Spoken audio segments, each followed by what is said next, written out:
Emotional और interesting हो चुका है। इसमें आने वाले एपिसोड में क्या होगा, कौन से और नए ट्विस्ट आने वाले हैं, इन सब के बारे में आज हम आपको इस वीडियो में बताएं। अगर आप हमारे चैनल पर नए हैं तो चैनल को सब्सक्राइब करके वीडियो को लाइक करके।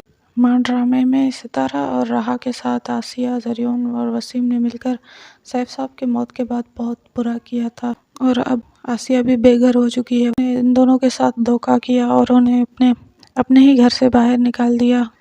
अब आसिया, आदिल और बतूल इन तीनों वसीम ने घर से निकलवा दिया। ज़रियुन इन तीनों को वसीम और ज़रियुन ने घर से निकाल दिए बहुत कर्जा लेकर। अब घर भी हो गया है इन लोगों का। जब ये दरवाजे पर बैठे हुए होते हैं, आदिल अरमान को कॉल करके रिक्वेस्ट करता है, उससे पनाह मांगता है, वो अपने घर ले जाता है इन तीनों को।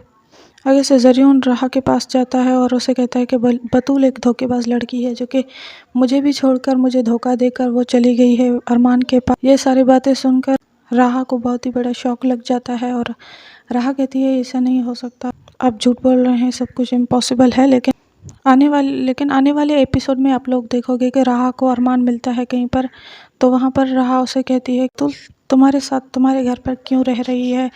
आगे से सवाल करता है अरमान के आपको ये सब कुछ कैसे। आदिल अरमान से बार बार रिक्वेस्ट करता है कि उसे सितारा से मिलना है उसे, तो उसे अरमान लेकर जाता है कब्रिस्तान और वहाँ पर जाकर उसकी कब्र पे बिठाता है और कहता है कि ये है तुम्हारी बहन की कब्र, तुम्हारी बहन अब इस दुनिया में नहीं रही है।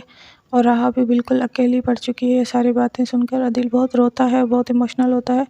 तो वहाँ से उसे अरमान वापस लेकर जाता है। तो घर जाकर ये सारी बातें आदिल अपनी बीवी यानी कि आसिया से कहता है, लेकिन आसिया को कोई फ़र्क नहीं पड़ता।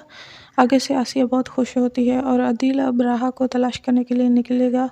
राहा को जिन्होंने किडनैप करवाया वो भी अरमान से सवाल करता है कि राहा को किसने अगवा करवाया था। और ये सारी बातें अरमान अब आदिल को बताने वाला है। अब देखते हैं आदिल को सारी बातें पता चलती हैं तो आदिल क्या करता है। ज़रियुन की बातों की वजह से अब अरमान भी राहा को झूठा लगने लगता है। अब यहाँ पर राहा देखेगी कि सारे झूठे हैं, धोखेबाज हैं, जैसे मैंने मोहब्बत किया है वो भी मुझे धोखा ही दे रहा है और कुछ टाइम पहले भी उसी ने मुझे धोखा दिया। और ये सारी बातें सोच कर राहा अपना जो बॉस है उसकी तरफ दोस्ती का हाथ बढ़ाती है और धीरे धीरे दोस्ती प्यार में वो बदल जाएगी। और ये सब कुछ देखने के बाद आप लोग ये मत सोचना कि राहा का शादी अपने बॉस से ही होगी, लेकिन मगर ऐसा कुछ नहीं होने वाला। राहा का शादी एंड में अरमान के साथ ही हो जाएगी।